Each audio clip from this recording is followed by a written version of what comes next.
કરું છું ધ્વનિ। અત્યારે હાલ એક મહત્વપૂર્ણ સમાચાર સુરેન્દ્રનગરથી સામે આવી રહ્યા છે, તેની પર નજર કરીએ તો ગોંડલના રાજકુમાર જાટના મોતના કેસનો મામલો અને તેને લઈ અને અપડેટ સામે આવી રહી છે।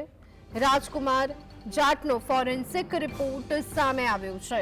રાજકુમારના શરીરમાં લાકડી જેવા પદાર્થથી ઈજા થાય તેવા નિશાન મળી આવ્યા છે। રાજકુમાર જાટના મોતને લઈ અને આમ પણ કહી શકાય કે વિવાદ વધતો જોવા મળી રહ્યો છે, ત્યારે લાકડીથી મૂઢમાર મારવામાં આવ્યો હોય તેવા 4 સેન્ટીમીટરના નિશાન મળી આવ્યા છે। શરીરના ભાગે ઊંડા ચીરા છે, તે અકસ્માત દરમિયાન થાય તેવી કોઈ જ શક્યતા નથી જોવા મળી રહી।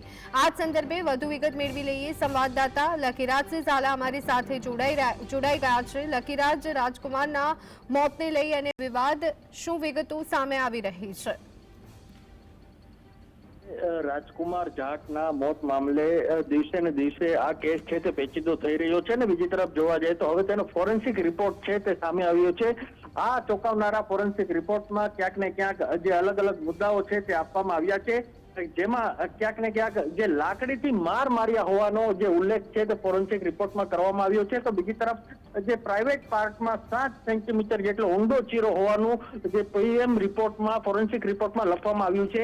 આ જે માર મારવામાં આવ્યો છે તે લાકડીથી મૂંઢમાર મારવામાં આવ્યો હોય તેવું ક્યાંક ને ક્યાંક જે ફોરેન્સિક રિપોર્ટમાં ઉલ્લેખ છે તે કરવામાં આવ્યો છે। 4 સેન્ટીમીટરના ઈજાના નિશાન છે તે મળી આવ્યા છે। જે 4 સેન્ટીમીટરના ઈજાના નિશાન છે તે અકસ્માતથી ન થાય, કેમ કે અકસ્માતમાં એક જ સરખા નિશાન ઈજાના થતા હોય છે, તે વાત માનવામાં આવતી નથી તેવી ક્યાંક ને ક્યાંક વાત સામે આવી રહી છે। તો બીજી તરફ ઈજાના જે નિશાનો જે મૃતકના શરીર ઉપર મળી આવ્યા હતા તે 12 કલાક પહેલાનો હોવાનું અને એટલે કે તાજા હોવાનું સામે આવતા હવે જે ચકચાર મચી જવા પામી છે, કારણ કે રાજકુમાર જાટના પિતા દ્વારા અવારનવાર જે ગોંડલના બાહુબલી નેતા જયરાજસિંહ જાડેજા તેના પુત્રના જે મળતિયા ઉપર જે આક્ષેપ છે તે કરવામાં આવ્યા હતા। તેમના દ્વારા કહેવામાં આવ્યું હતું કે તેમના મળતિયાઓ દ્વારા જ અમને મારવામાં આવ્યા છે, પરંતુ પોલીસે અધૂરા સીસીટીવી ફૂટેજ આપ્યા છે।